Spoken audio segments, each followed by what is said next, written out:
Alors que la fin de Plus belle la vie approche à grands pas, Clément Garin a dévoilé sur son compte Instagram ce qui pourrait être le synopsis du dernier épisode du feuilleton quotidien de France 3. En mai dernier, les fans de Plus belle la vie apprenaient avec choc l'arrêt du feuilleton quotidien après plus de 18 ans d'antenne. Le 18 novembre prochain sera diffusé sur France 3 l'ultime épisode de cette série qui a marqué l'histoire de la télévision française. Et qui dit prime exceptionnelle, dit bien sûr intrigue à la hauteur des attentes. Les scénaristes de Plus belle la vie avaient donc la pression afin d'offrir aux téléspectateurs une fin digne de la série. Et il faut croire qu'ils réservent encore beaucoup de surprises aux fans de la première heure. Le chroniqueur de TPMP, Clément Garin, a dévoilé sur son compte Instagram @cg Scoop ce qui pourrait être le synopsis de ce dernier épisode. Si France 3 n'a bien sûr pas confirmé la véracité de ces informations, le résumé correspond aux intrigues en cours ainsi qu'aux renseignements que nous avions pu glaner ces derniers mois. Intitulé « 7 mariages et pas d'enterrement », il tournerait, comme son nom le laisse entendre, autour des histoires d'amour de nos Mistraliens préférés. La mort de Roland comme nous l'avions deviné il y a quelques semaines, Roland Marcy trouvera bien la mort dans les prochains épisodes. Toujours selon les informations exclusives de CG, Scoop, il devrait succomber d'un arrêt cardiaque dans l'épisode du 3 octobre prochain. Michel Corde fera-t-il son retour dans la série avant cette date?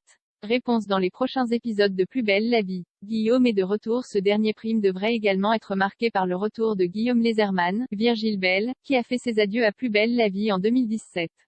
Totalement amnésique, il sera persuadé d'être encore en couple avec Luna, Anne Dessy. Celle-ci acceptera de jouer le jeu sur les conseils du docteur Riva. Mais alors qu'elle prépare son mariage avec Bastien, elle pourrait être rattrapée par des sentiments refoulés envers son ancien grand amour. Céline et Vincent de nouveau en couple. Cet épisode sera également marqué par le retour de flamme entre Céline Frémont, Rebecca Hampton, et Vincent Chaumette, Serge Dupire, un couple qui a marqué les débuts du feuilleton quotidien.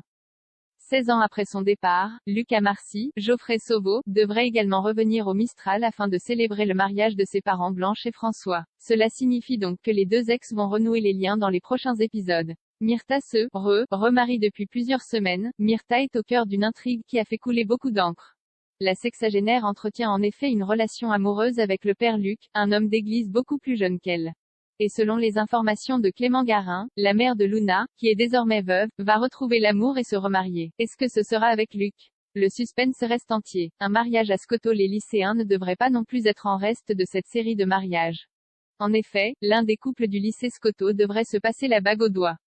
Une information d'autant plus surprenante que depuis le bal de promo début juillet, les couples sont dans la tourmente. Qui des couples Lola Noé, Noé Betty ou Betty Kylian passeront devant le maire? Abdel face à un dilemme. On le sait bien, la vie au Mistral n'est jamais un long fleuve tranquille. Et ce n'est pas Abdel, Marouane Béréni, qui dira le contraire.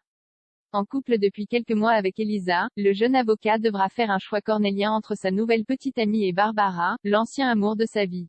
Après avoir demandé la première en mariage, il va en effet découvrir que son ex est enceinte de lui. Une intrigue que beaucoup avaient vu venir, les deux ex-amants ayant couché ensemble avant de décider qu'ils n'étaient plus faits pour être ensemble.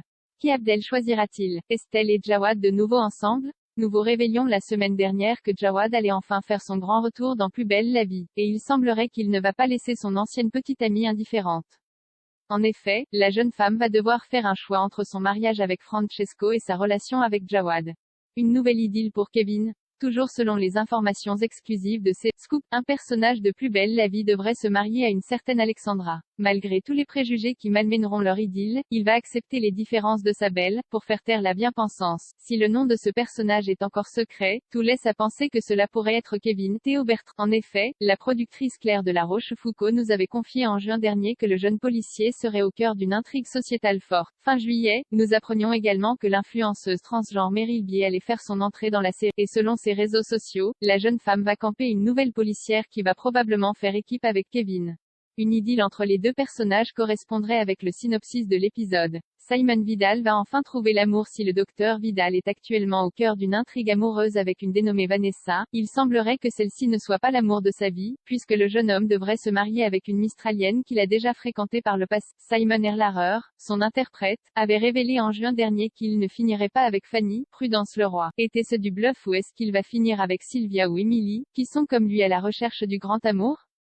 Réponse dans les prochains. Si ce synopsis devait s'avérer véridique, cet épisode final de Plus belle la vie s'annonce riche en rebondissements et devrait parvenir à satisfaire les fans de la première heure en offrant à chaque personnage une fin à la hauteur de la série. Retrouvez les prochains épisodes inédits de Plus belle la vie à partir du lundi 22 août sur France 3 et en avant-première sur Salto.